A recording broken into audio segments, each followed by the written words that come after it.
This should be a quick overview of what the Upland seed and plant tool can do. I'll go into a much greater detail in another video that I'll make later on.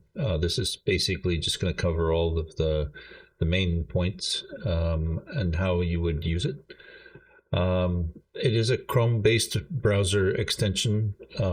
Chrome-based browsers are like Chrome, Google's Chrome, Edge, which is the Windows browser, and Brave, which is an independent browser. There are others. As long as it's a Chrome-based browser, it'll work. It doesn't have to be on the PC. It can be on the Mac as well. Any Chrome-based browsers on any operating system should work.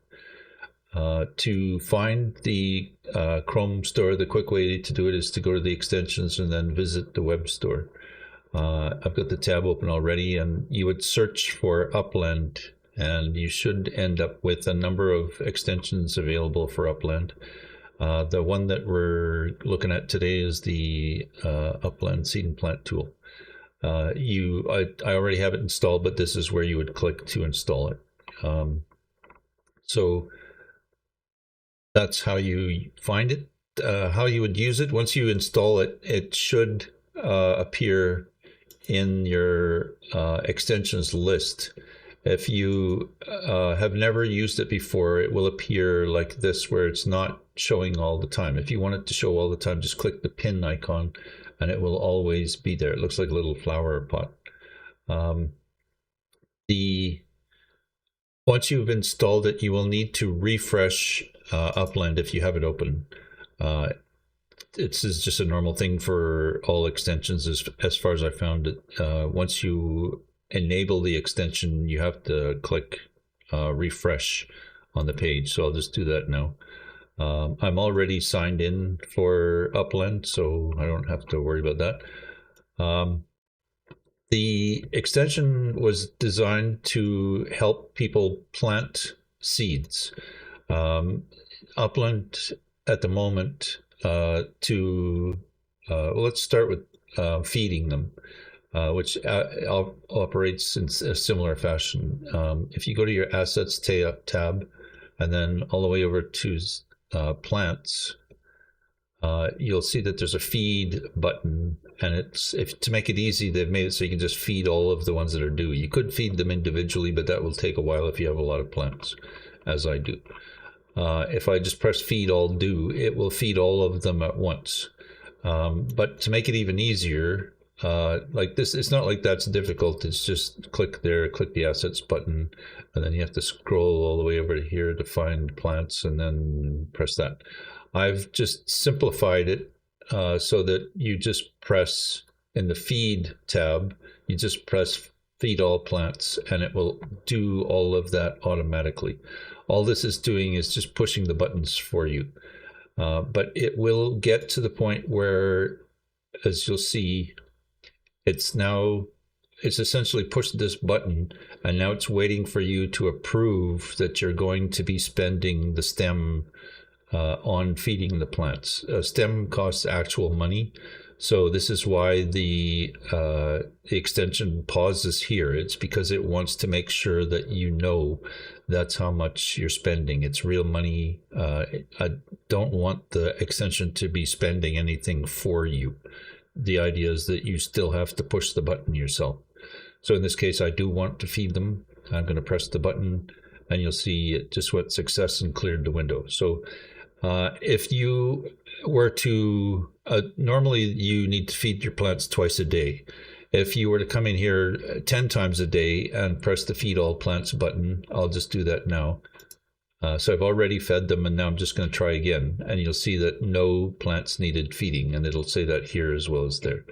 It just clears it and leaves it here just in case you want to make sure for yourself. I don't think you can actually plant or feed a plant that doesn't need feeding, but you can try. So that's pretty much all that's involved with the feeding tab. The planting tab is another basic thing that you would use if you had seeds that you have purchased one way or another or generated, and you want to plant them on a property. I have a couple of properties that I have been concentrating on, and one which I just started is in LA, and I'll just go there now. It's a larger property. It's on Devonshire Street, and it's I've just started planting in the corner, and the process you normally would use to plant seeds to get plants is that you would click on the three buttons at the bottom, go to assets. If you have seeds, you would click or scroll all the way over to seeds, and then you would locate the ones you want to plant. Let's say I want to plant boxwood. So I would type in box. I see that I have boxwood plants. The fact that it shows plant means that I can plant it. There are seeds that you cannot plant at the moment. If I were to go to the bottom of the list, you'll see there's no plant icon here, no button. So I can't plant avocado trees or monstera or any of these ones. I think at the moment there's 6 different types of seeds that you can't plant. But a lot of the ones that have been available for a while, you can plant those. So like I said, if I wanted to plant boxwood, I would just type in that and select any one of these and then press plant. It will then ask me the address, and this is where some of the difficulty comes in, because I need to know the address of this location that I'm on here. And if I didn't record it, I don't know what it is. I would have to back out of this, click here, and go, oh, it's 19850 Devonshire. So I'll go back, assets, seeds, boxwood, plant, and now I can type in Devon, or I'll just do Devonshire because I think I only have one. Oh, I have 2, but I think it was this one. So then I would select this, and it would position the seed near the middle of the property. And I want to put it over in the corner here.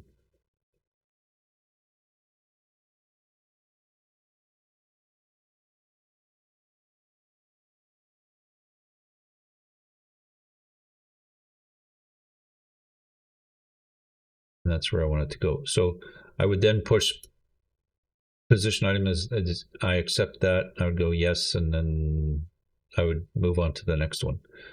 And I'm going to cancel it, but it will end up going back to this screen normally if you've finished planting.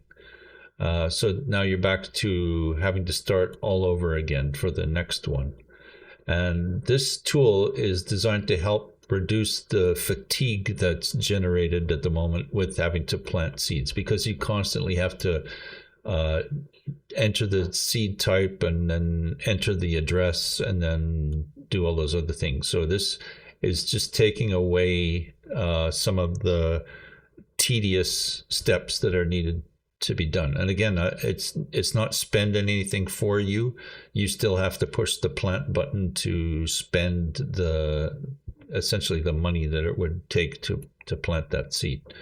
I know there's no money actually required to plant the seed, but I'm saying that you when you turn it from a seed into a plant, that's a permanent thing. You can't go backwards. So the main thing I've just recently added for this is to have a list of properties that you are going to be concentrating on with your planting. I believe this list only gets up to 5, and then it starts to scroll. So at the moment, I've got this location as a location here, and I'm just going to delete this other one. So you'll see how I add one. So this location was the one I just had. I'll add it again so you can see what would happen. If I decided I want to plant seeds here, I would click on this property and it pops up the property card for this property.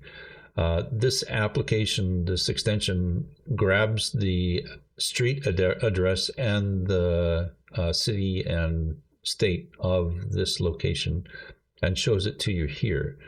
It wasn't there before. Like if I take that away, it disappears. So when you click on the property card, it appears here. You would then save it and it will add it to your list. So now you have a location that you say, oh, I'm going to plant seeds on this location for a while. This is what I'm going to concentrate on.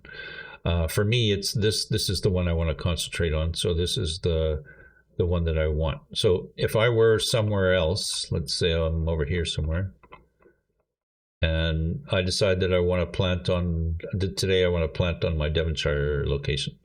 What I would do is click the Upland search feature on properties, and then I'm going to click on the Devonshire address, press search address, it'll pop it in here, and I know that this is the location and it'll take me there. So this is basically how, it's just a short circuiting feature to get you quickly to the locations that you have been planting on. Like I said, this is kind of like an address book of places that you're planting on, so you don't have to write them down somewhere or whatever. It's all contained in the application. It tries to give you a description of what you've just done too. It's not always perfect, but it does a half decent job. Sometimes it's a step or two behind, but it's trying. So from this point, you would say, okay, what do I want to plant on this location? So if you have searched for the address already, it will be in the property address bar. And then you're obviously already there. If you haven't, you just located this manually, you can select the address in the list and it will populate the property address for you. If I knew what I was going to plant, and this is Windows memory doing this, the Windows clipboard, anything that you type in here will be remembered, not an entire list, but usually I think 3 or 4 or 5 numbers. If I don't know what I want to plant, let's say I don't know if I have any boxwood. I want to plant some, but I don't know if I have some. I could just leave this empty, and then it will stop at that point for me and wait for me to select something to plant. So I would type in boxwood here and choose plant. And again, it doesn't matter which one I choose, I'm going to plant. It's entered the address for me, and then it's now waiting for me to move this to wherever I want to plant it. I'm going to cancel this again and get out altogether. So if I do know what I want to plant, but I'm not sure which one I want to plant, and this is a bit of a confusion that occurs with if you own a nursery at the moment, and you have, let's say I have half of my boxwood plants for sale in the nursery. The odd thing is that Upland's list of seeds is showing you all of the seeds you have. It's not limiting that to the ones that are available for you to plant. So I'm going to turn on pause for seed selection so you can see what I mean by that. So I'm going to plant seed. It's going to basically get to the same point, but now it's going to enter boxwood instead of leaving it blank. So now the only selections I have are boxwood. Now let's say I have half of them in my nursery for sale. It's usually, from what I've found, it's usually the first half of the list are the ones that are in the nursery. If I were to choose any of the first half that are locked, essentially, I cannot plant them because they're in my nursery, it will give me an error. So every time, this is another thing that I've built into it, it will time out waiting for seed selection, because sometimes you do something and you walk away. So if this happens, you basically will just start again. Just go back and push boxwood, and it'll repeat the process. So now, like I said, I have some boxwood in my nursery that are ready for sale. I'm going to press plant, and it will enter the address, and I'll end up back here. So that is the next way of doing it. If I were to, oops, I'll just cancel and yes, okay. So if I were to not pause for selection, and I have seeds, the same seeds I'm looking for boxwood in my nursery, and I don't have this checked, it's just going to select the seed at the top of the list. And in that case, it will give me an error. And I can't remember off the top of my head if I have boxwood for sale or not, but let's just find out.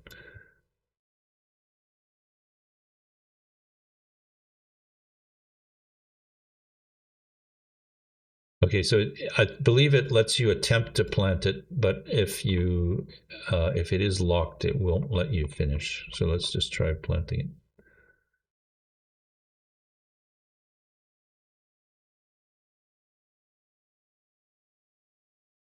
Oh, I don't have any for sale. So that's essentially how quick it is. So the next one I want to plant now, I would choose the same thing. It would go through the process, choose the next one for me, and we're back here again. So I'm really doing very little work to have this go from one to the next to the next to the next. I'm not having to remember what the address of the location I want to plant these. It's just constantly just doing most of the work for me. I'm not going to plant any more here. This is enough for now, but that's this. It's very simple. You can continually change this or change the location or whatever you want. The only thing that I was showing you is that if you get partway through it and you either try to back out, let's say that I'm doing this, and I'm not going to enter anything. But this time it goes through and it gets to this point and I'm thinking, oh, I changed my mind. I don't actually want to plant anything at all. If I cancel here, it will eventually revert to saying that you haven't done anything. There's the countdown timer is here. If you want to, you can go back in manually and get back to that same point and continue on. But right now it's expecting that you are trying to plant the seed. Once it gets down to 0, you'll see that it times out and then you can restart. But that's basically just a default thing that I made to, in case you forget what you're doing, it resets the planter. So okay, so the next thing is similar to this, but it's now concentrating on the nursery. If you have a nursery, this is what this is intended for. And it's basically the search feature works the same way this list does, but it's working for nurseries instead of for just places you're planting seeds. I'm going to back out and go back to, well, I can just do this. Okay, so in Vancouver, I have a nursery that hasn't been accepted yet. It's still it's working on it. So I've created the nursery. It's finished building. I've submitted my application. Now I'm just waiting for Upland to give me the okay. If it does get accepted as a metaventure, then there will be a sign above it and so on. So this is showing you that even if it's not your nursery or it isn't a nursery yet, you can still add it to the list. This doesn't actually care whether or not this is your nursery or not. Like if you wanted to favorite a bunch of nurseries, you could do that. It doesn't matter who owns them. It's just this is the way to get there. And this works similar to the way the plant location thing does. If you click on this, it will pop open the property card, same as always, and then this gives you the chance to type in the nursery name, which is it requires before you can add it to the list. And I've called this one, I think it's called Plantosaurus.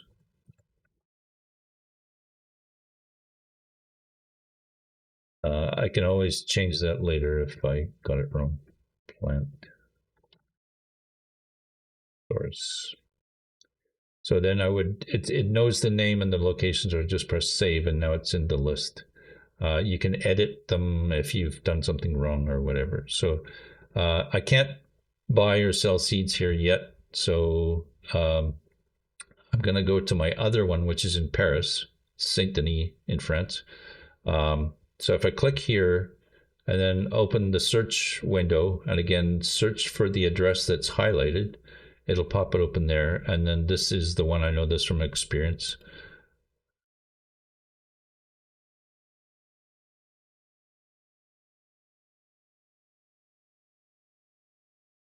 And this is the place that I wanted to go. So I've been working on this one for a little bit. There's a lot of grass here, but there's no grass available anymore, so I'm waiting for more to be generated.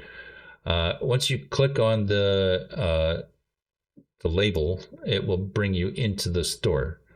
From here, most people know how to use this. If you've generated seeds before, you know you generate the price you're paying in Sparklet is here. You would generate a seed and so on. The difficulty for this comes when you're trying to list your seed.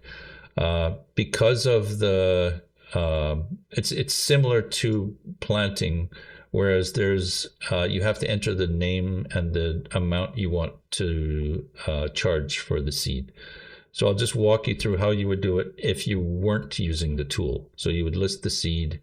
You would, let's say I'm going to plant a pine tree, or sorry, not sell a pine tree. I have a bunch. I would do that. I would select a pine tree that I want to sell, and now I have to know how much do I want to sell this for. And if I have no clue, I have to come back out and go to the assets. I'm going to just choose seeds, and then I'm going to choose pine tree. And it's going to limit me to looking at pine tree seeds in the store. By default, the seeds are listed from lowest price to highest price. You can change that here if you want to. I'm going to select UPX and go from 1 to 10,000 and sort by low to high. And you'll see that the floor price at the moment is 388.5 UPX. There's a bunch of those, and then it jumps to 397.95, and then 409, and then 418, and so on. So if you were thinking I'd like to sell them, but not necessarily at the lowest price, you would say, okay, let's say 390. But 390 is the price that is listed in the store. It's not the price that you would list at. So Upland has a 5% tax essentially. So if you were to subtract 5% off this price, you would end up with something less than that, and that's the amount that you're going to get. And I'll show you that in a second. So let's say 390 is what we're going to use. So whoops. Go back into the store, list your seed, pine tree. And we're going to 390. And it says that I will get 390, but the price it's actually going to be listed at will be higher than that. And I'll show you that. So we're going to list this for sale. It says that we're listing it for 390 and we'll get 390. And it shows success. So we've actually listed that now. Now there's one thing you need to know, and that's after you've listed the seed in your store, it takes between 10 and 15 seconds for it to disappear off the list. So if I try to do the same one,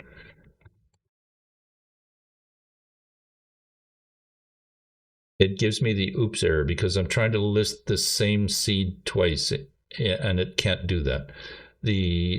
Like I said, the thing is that it hasn't actually removed the seed you just listed from the list because it needs 10 to 15 seconds to do that. So if I were to back out, try again, it will work this time because now we've had enough time go by and I can choose the one at the top. The simple way to avoid that all the time is just to choose the first one first, the second one the second time around, the third time around, the fourth time around, the fifth, and then go back. Or you can go backwards. You can go to the bottom of the screen and select this and just continually select the next one up. And you'll find as you go that the list gets shorter and shorter and shorter, and eventually you'll have none if you list them all. Now, if I look at the for sale list, I don't know which one like. If there's more than one, it doesn't give me any indication as to which seed is which. If I had 10 that were listed here, I wouldn't know. If they were all different prices, I wouldn't know which was which. And it's showing you the transactions pending. It hasn't actually listed the seed yet. If you were to go to your store and shop for a pine tree, you'll find it's not there. Oh, it is there. And you'll see that it's showing you, we posted it at 390, but it's actually at 409. So that's the 5% difference. That's the tax that Upland is charging for listing a seed in a store in Upland. And so you're going to get 390, and you posted it at 390, but your customer is being charged 409, and the difference goes to Upland. That's the tax. So if I decide that that's not the price I want to charge at, I would go back to list your seed, for sale, find pine tree, and I will have the ability to cancel that. And this doesn't cost anything. It's just you've added it, now you're removing it. No fee took place. So if I want to do this over and over and over again, I will have to come here, type in pine, select the first one or the second one, depending upon whatever, type in 390, list for sale, check OK there, do it again, list for sale, type in pine, select the second one on the list, turn 390, and so on. So it's a bit of tedious. Like if I'm going to do 150 of these, it's going to take all day. I'm not interested in doing that. I have my time's more valuable than that. So this is what this is going to do. The listing part of this tool helps you get through this process quicker. It's not doing anything for you that involves money. Again, it's if there's a decision to be made where you're actually spending Sparklet, STEM, or UPX or US dollars, this isn't doing it. It's still you pushing the button. And that's the important part of this tool, is that it's not doing any of that kind of automated selling for you. You can't say, oh, the game, I accidentally sold $30,000 worth of seeds for 2 cents, because it can't do that. You have to push the button. And but the idea with this is that it's helping you figure out how much you should charge for your seeds. And as we saw, the floor price at the moment for pine tree seeds is $3.90. So if I were to click this and look for pine tree, I'll see here that I've got it listed for at the moment at $3.50. But if I change this to $3.90 and save this as a default, you'll see now that in this list, it's showing $3.90 as the default price. And this is just the price that I set. It's not grabbing that from anywhere. I could set this at 900 if I wanted to, save that as the default. And now when I look at this, it's 900. So it's whatever I set it to. It's not obtaining the information anywhere by itself. So the other thing is that if you look, this is showing the amount that's going to be shown in the store. And as we saw, it was 409 something, but 410 is being rounded up. So if I looked in the store and saw, and that's what this is, if I look here, let's go to here, type in pine, and I look at this pine seeds, and I'm looking for the one that I just posted is 409.5 is roughly what it is. So this, if I see this value, 388.5, if I type in that into what the store shows, the amount that the person entered is actually 370. So if I want to match this person's price, I would type in 370 into the listing tool in Upland, and then when it shows up here, I'm matching this guy's lowest price, the floor price. So this is handy for that. You can also do USD, UPX, the tour, just whatever. Upland, as a for you to know, they won't let you post anything lower than $1. So if you see anything in here that's as USD, the lowest value you can do is $1, but it'll show up as 1.05 because they want their tax. So same as always, but it works the same way. So like I said, I've set this to be at the moment it's showing 900 as the default, so I'll switch it back to 390 as the default. So like I said, now it's going to show me 390. And this works for any one of these in the list. So the other information that's in here is Sparklet. The value of Sparklet on the exchange right now is 2 cents American USD.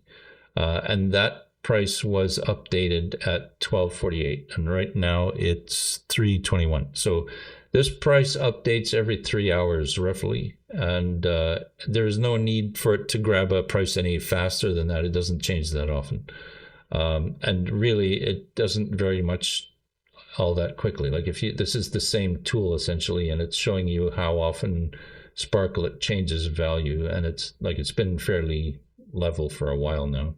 Each one of these is a day.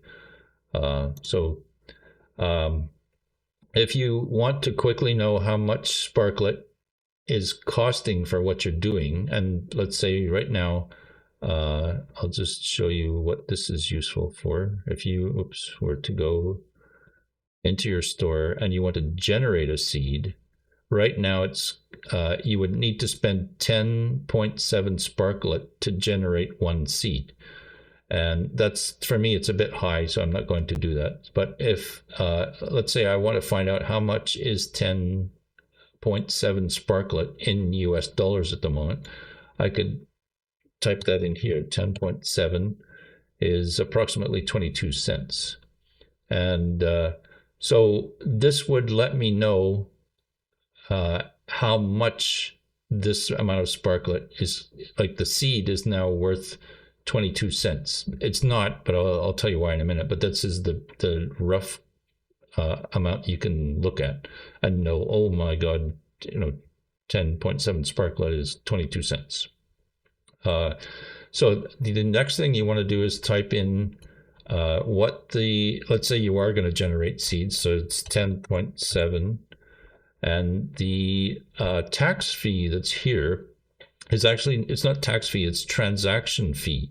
And if you hover over this, it'll tell you what that is. But what it is this is the amount that you're going to spend to get Sparklet into the game. I've done a few tests, and now from the average that I can see, you have to start with your country's currency. Let's say I live in the States and I have US dollars. The first thing I need to do is to convert it into Sparklet somehow. And the easiest way to do that at the moment is to convert or to purchase Ethereum in whatever form you like, whatever exchange or bank or however you can do it. You purchase Ethereum with your US dollars. There's going to be some form of fee doing that. And then you need to transfer the Ethereum to your a MetaMask wallet, which is, again, it's simple. There's no fee for that. I mean, there's fee for transferring it to the wallet, but there's no fee for owning a MetaMask wallet. From that point, you would need to convert it from Ethereum to Sparklet, and you can do that inside of the MetaMask wallet if you've done it before. And then from that point, you can take your Sparklet and transfer it to your Upland wallet. All of those things have fees attached to them, and the fees end up being 90 or 5% of whatever it was that you were trying to get there. So for example, if I had $100 US and I want to buy Sparklet and get it into the game, it's going to end up costing me $5, 5% of $100. That I have tested it out, and that's what it costs. If you have another step where let's say I live in Canada and I want to convert, if I would, it's stupid, I would convert my $5 Canadian into American dollars and then into Ethereum and then into Sparklet and then have the Sparklet come into the game. In reality, you really just want to convert your $100 Canadian directly into Sparklet and then into the game, but that's not possible at the moment. So it depends on which country you're in as to how you're going to be able to do that. But 5% is a reasonable fee. It's not reasonable, but it's the fee that you are likely to pay at the moment. So this is why this is here. If you have done some tests and you find that your transaction fee is only 2%, then enter that here by all means. If your transaction fee is 50%, add that into this, and it calculates everything in the long run. So this is also a bit of a lie, because this is only getting it into the game. If you were looking at this from a point of getting your $100 into the game and then getting the resulting money out of the game, you're looking at another 5%.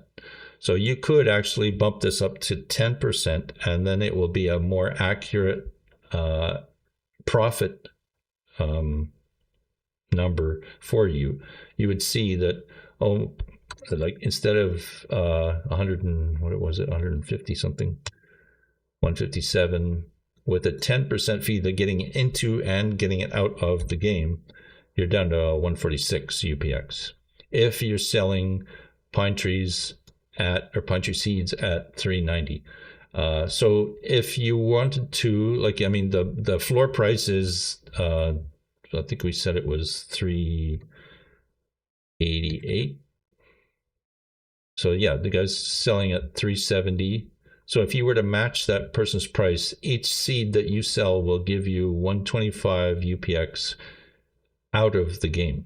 And so these are the things that you need to worry about, the extra fees, the extra costs, when you're trying to price your thing. If you saw somebody selling pine tree seeds in the store for, let's say, 100 UPX, they're losing money. There's no, like, I mean, if you set this to 1%, you're still losing money. There is no benefit to selling that low unless you're trying to screw up the market. You need to try and figure out what is my break-even point, and what will I tolerate as a profit. And let's say 200. You're still at 200 UPX in the store, you're still losing money. And so this is the idea behind this whole thing, is that it helps you figure out how much you should be setting your seeds at in your store, in your nursery. So like I said, we were going to do it at 390. So for each seed that sells, we're making in incoming only. I'm not concerned about taking the money out of the game, but it's 157 UPX is my profit at 390 if somebody buys one of my seeds. So this is the complicated part of all of this. It's not just how do I sell the seeds in the store. So I'm going to go back to listing seeds, and like I was saying, that this tool is meant to help you speed up that process of listing. Let's say you, like I said, you have 150 seeds that you've just got your store, and you've got 150 empty spots. That's what, if you were to look at your store settings, the total number of seeds you can sell is 150, and so that's the number of spots you have. It's never more than that. If you got another store, then yeah, sure, you can sell more. But the idea is we're going to list a couple of seeds, and I'll just show you how quick it is. I don't have to enter pine trees or whatever. I just click on the buttons. I've tried to make it so that there's almost no typing involved. You don't have to remember anything. But like I said, it's not spending the money for you. You still have to push that button. And so this is what we're going to do. We're at the the home page essentially of your nursery. And I've selected Pine Tree and UPX, and I'm going to say I want to sell a bunch for $3.90. I have a few spots open in my store, so this should work. So I push the list for sale button, and you'll see it jump here, jump to Pine Tree right away. But now it's waiting for me to select one. And the reason why is, like I said, it takes 10 to 15 seconds for each one to clear off the list once you've listed it in your store. The transaction doesn't get accepted by Upland right away. So you can select any one of these that you want. And I'm going to select the bottom one on the list.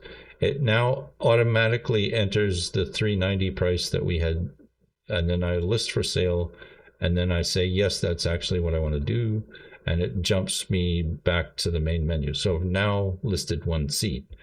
If I want to do another one, I just go through the same price again, and it automatically populates the list. I can select any one I want, and it gets me to this point. Again, I'm making the decision, and here we go, number 2. Third one, it's put in Pine Tree, lets me select which one I want, and I go yes, and there's the third one. So you can see it's pretty painless. I don't have to continually type in Pine Tree or the price each time, and that's kind of the benefit. There is another feature in this that if new seeds are released, and one that was just released is Bird of Paradise. If this wasn't in the list, you would still be able to add it to your list and make it easier for you to sell it if you have it. These are available to sell, but if you look, there's no icon for it because we can't plant them yet. There are several seeds in here that no icon will show up for them because we cannot plant them. If there is the ability to plant them, the icon will show up here and show you what it's like. So you're not trying to remember what does a purple tulip look like. It looks like that. The maple tree, for example, this is a fully grown maple tree.